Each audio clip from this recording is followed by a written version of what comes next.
rolled their sleeves up and went to work. They didn't complain. They weren't whining and stuff. And we've been hearing for a long time that black farmers weren't getting the assistance that the other farmers were getting, and how prejudiced it was. And nobody had a problem with it. Not one white farmer had a problem with it. But now y'all got a problem with the black farmers still producing, still working their farms after y'all got screwed. So now you want to go and destroy. It's typical. Typical. You can't stand to see black people with anything. Anytime black people strike out and thrive and flourish, y'all come in and burn it down. Not because we are physically threatening you, not because we have harmed you, but because your jealousy and your hatred. That you cannot stand to see a black person prosper and be successful. Your hatred is so deeply rooted in you, it triggers you to the point to where you have to lash out, because you just can't see black people being prosperous. You can't see black people being more successful than you. I'll never forget this one scene in this movie I watched, Rosewood. I know you all know the Rosewood story.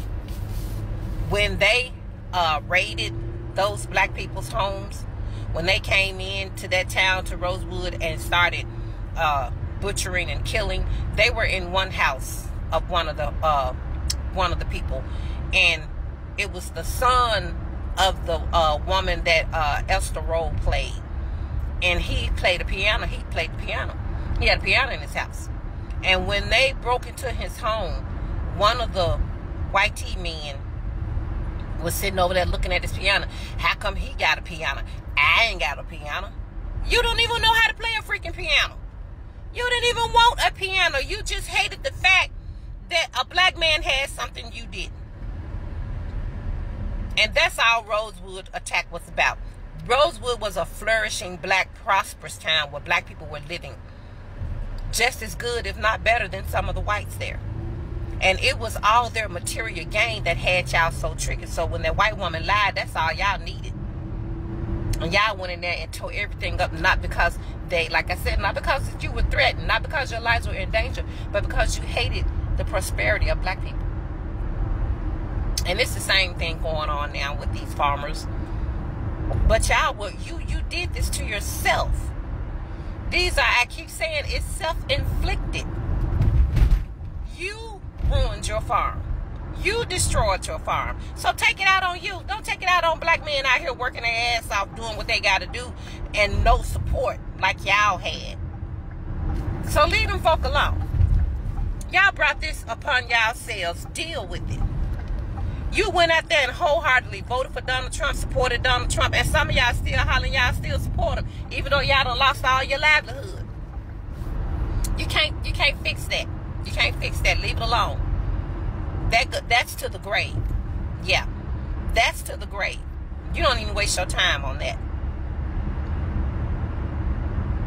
It just keeps coming down the shitter, doesn't it? Every time you think one thing, every time you think you can't get any worse, guess what? Here comes another load.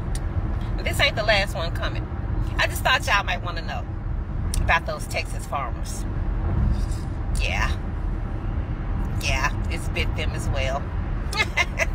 Yeah, I know y'all saying, how you laughing? And it's gonna affect us, baby. Everything affect us. We always laugh.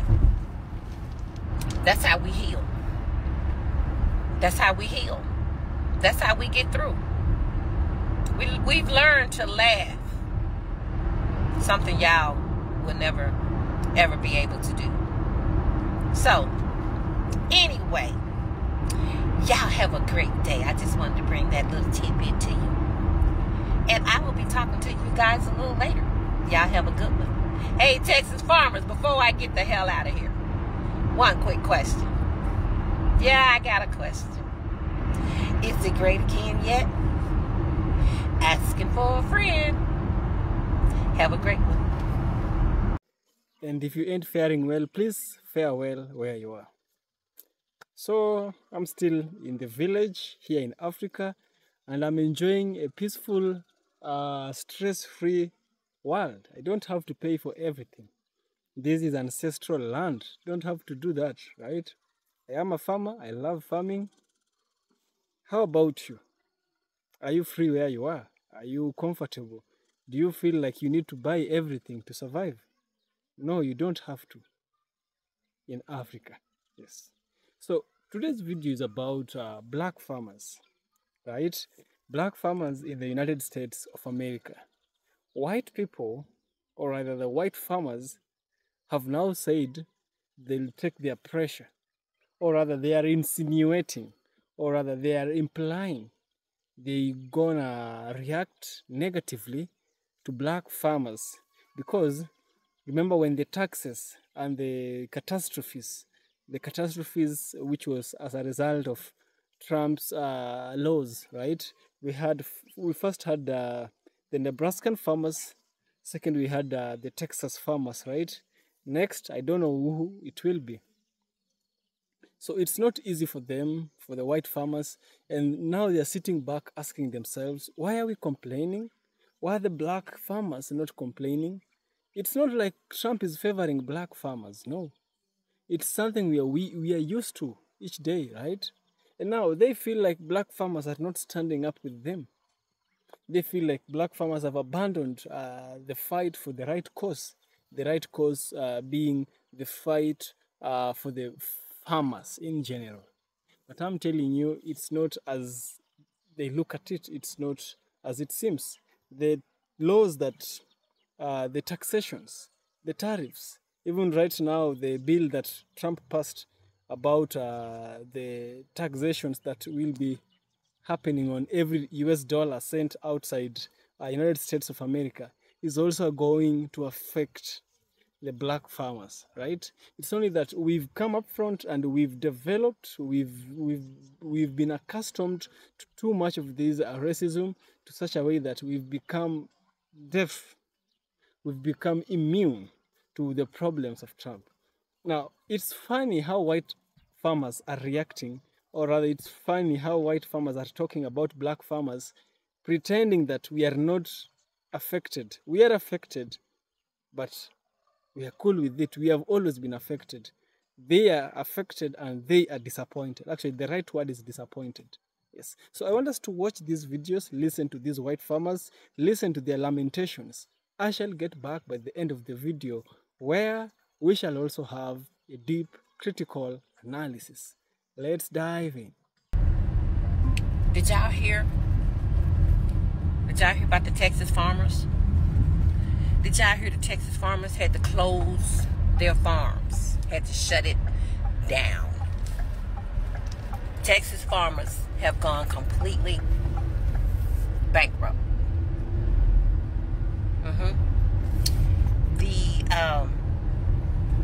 The almighty mass deportations, it hit them hard because ICE came and raided Texas farms. And they gathered up all of their workers, 100% of their workforce. And so they have officially shut down.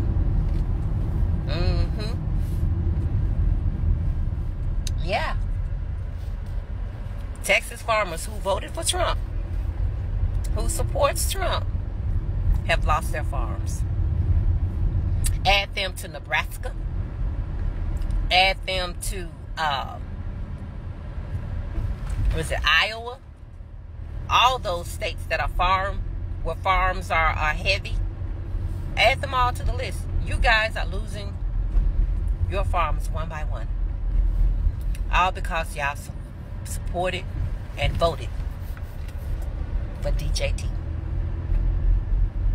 Hard lesson to learn. That's gonna cost a lot of people some hardships. I suggest we get to knowing our local farm producers, huh?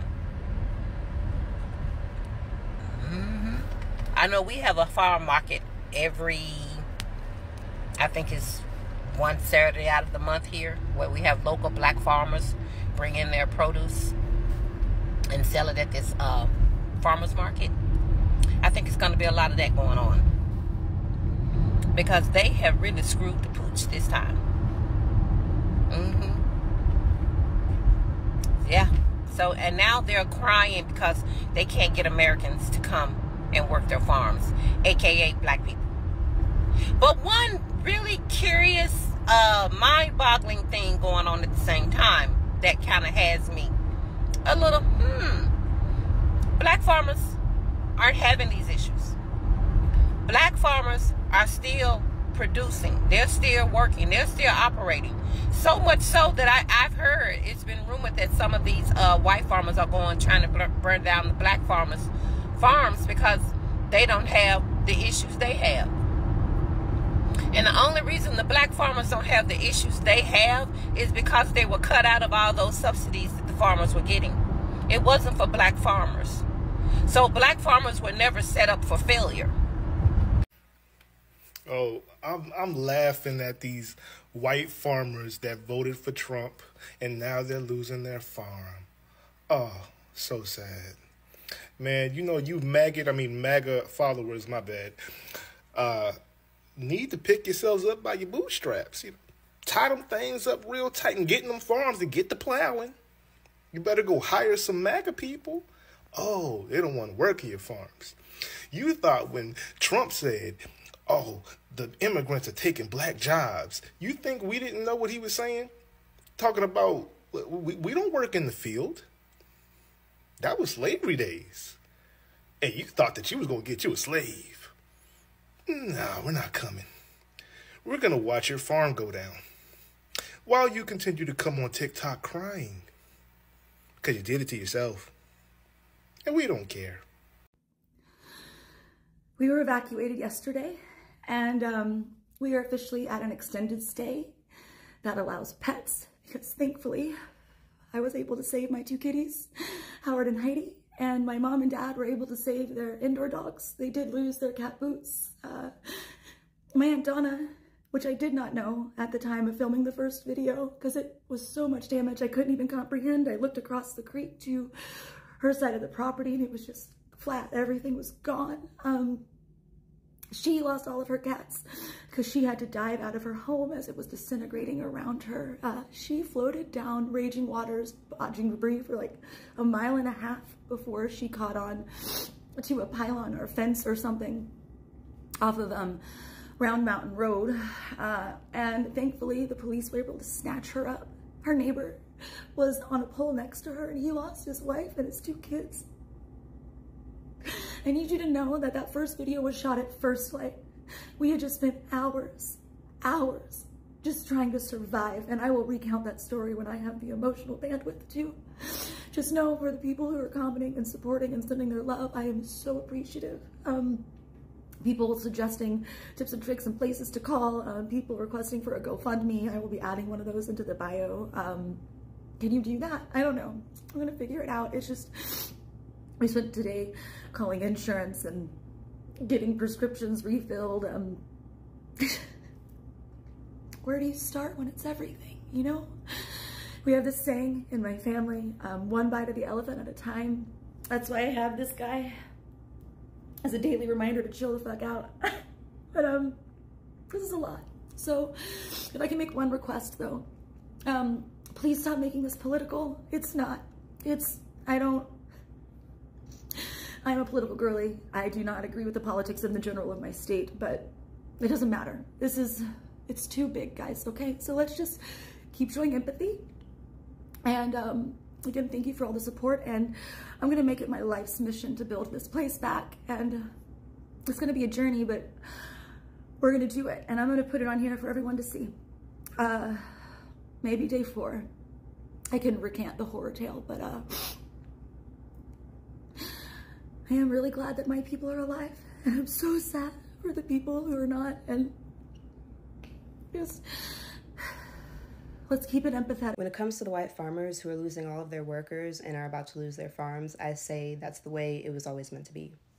You were never meant to employ all of these people for little to nothing / nothing when it comes to your ancestors and be able to make a profit off of it. It was never meant to be the cool rad thing that your family does for generations to make money. It was never honest work. It was never honorable. It was always tainted. It always involved holding people against their will to squeeze every single dime you could out of them, whether by force or by threat. It was always about that. And it was never right for this country to make that their foundation and their road to wealth. And so now that it's crumbling, we are returning to the original form of what things should have been. So there you go. I get that they work hard and some of these farms have been passed down from generation to generation. Well, for generation after generation, we've had all of the stuff that you have piled onto us passed down each and every time. I don't want anyone to suffer out here. I don't want anyone to be on the streets or lose their possessions or anything. And I don't want anyone to be exploited for their work either. I don't want anyone building off of the backs of people they deem less than human. So if you're already doing that and you lose the things that you've gained, if you're finally reaping what you sowed. I know we're not supposed to do this, but we told you so. We did. We all did. We've been saying it for a while. You know how Texas just had a big flood? They got bad reporting. The report they got said there was going to be just a few inches of rain, but it turns out not a few inches of rain, and people have lost their lives. And we've been telling you that as they're doging these types of NOAA and the weather reporting systems, when they were doging that and removing positions and taking those scientific minds that were helping us prepare for these natural disaster type events, they cut their jobs. They took their money. And we told you, we said that's going to be a problem. Like, natural disasters are going to keep happening with or without climate change, even though that's going to make it dramatically worse. And you guys were like, no. This is that find out stage, right? Unfortunately, we all have to find out with you. And that is, buy some land. Buy some land. Guess what? White farmers are going to be losing some of these farms too. It won't be just black farmers. Some of these mid-scale farmers are going to be losing their farm. Buy some land. If you can afford a regular Cadillac and Mercedes-Benz, you can afford 5 acres in the country. Yes, I said it. Yes, I stop buying them cars, stop buying them designer clothes, and buy 5 acres in the country. That's the first thing we can do as black people. Don't leave that money in the bank right now. Buy some land when it's going to become available. And you heard it from me first. There's going to be a lot of land for sale in America, and we can't let Bill Gates and China and the rest of the people buy it. That's the first thing. We have a rich history of farming. I bet everybody on that panel came from somebody's farm and somebody from one of these southern states here in the country, and we have a farmer in our family. Tell the rich story of history of what our forefathers did. We own 20 million acres. We're the best farmers ever in this country because we survived with no loans. We survived with discrimination. We survived with ag companies not supporting us. And we're still here by the grace of God. And guess what? We're going to survive that. You want to know why? We survived slavery. We survived Jim Crow. We survived sharecropping. All the things that they thought would put us out and put us down, we're still here. We're still here by the grace. Now, guys, after listening carefully to these individuals, I'm saddened. I can say that my first reaction is that I'm saddened by whatever is happening to the black farmers, right? The lady, one of the ladies, the black American lady, she explained that the white farmers are not pleased when the black farmers are succeeding and continuing with their progress, right? They don't feel happy at all that black people can be able to plant their own produce and get something tangible out of it. But I'm here, I'm telling you one thing. Many black people did not vote for Trump, right? And many black people were supporters of Kamala Harris. And if you didn't know, Kamala Harris has some black background in between her genealogy, right? So that might explain why the black people wanted to vote her in. A few of black farmers wanted to vote Trump. So Trump belonged to the Republicans, Kamala belonged to the Democrats, right? And so the Republicans with Trump, they were about making America great again, with which we had these Texas farmers, we had these Nebraskan farmers fighting hard for the liberation in quotes now, for the United States of America. But I'm sitting back, I'm thinking, this is something that they brought unto themselves, right? They brought unto themselves this problem they are now facing. Right now, they don't own any land. They've lost their farms. The farms are barren. The workers have left. They are left with empty nothingness, right? This explains why, and how racism operates, right? Because now the white farmers want to take their anger onto the black farmers. Why are you not suffering like we are suffering? Why are you feeling good? Why are you calm in the midst of the storm? No, black people ain't calm in the midst of the storm. We ain't calm because we are calm. We were forced. We were streamlined. We were programmed by the policies of the United States of America. We suffered slavery. We suffered oppression. We suffered police brutality. Whatever Trump is doing right now is a shadow to what we suffered before. So we are okay where we are. Now, black people are just thriving, doing their own business, planting their own seeds, and the other people are feeling bad about it. No, they shouldn't feel bad, because when they voted for themselves, right? And I'm sitting back right now, and I'm thinking that you as an individual should look back at your own decisions, because the decisions we make are the things we do carry with them consequences, right? It's only that the consequences are like a seed that germinates. It takes time after planting the seed for it to grow up and then blossom into a plant, right? Which means the actions of voting Trump in order to suppress the white people, the black people, and the marginalized communities has backfired. And now they're disappointed because they thought Trump was going to aid into their evil thoughts, because it is an evil thought, only to realize that, yes, Trump has gone through with his evil thoughts, but he has also put pressure. He has also put the same, it's like a seesaw. It cuts both front and end. It's like a seesaw. So Trump has both made them suffer as well as these other people. He takes no nonsense. And I think that it's karma. If you plan to do bad to other people, that bad comes back to you. Yes. This is EFK Original Documentaries. You like what I do, kindly subscribe. I really love if you can continue this discussion on the comment section. Let me hear your thoughts, what you think. Yes, let's do this on the comment section.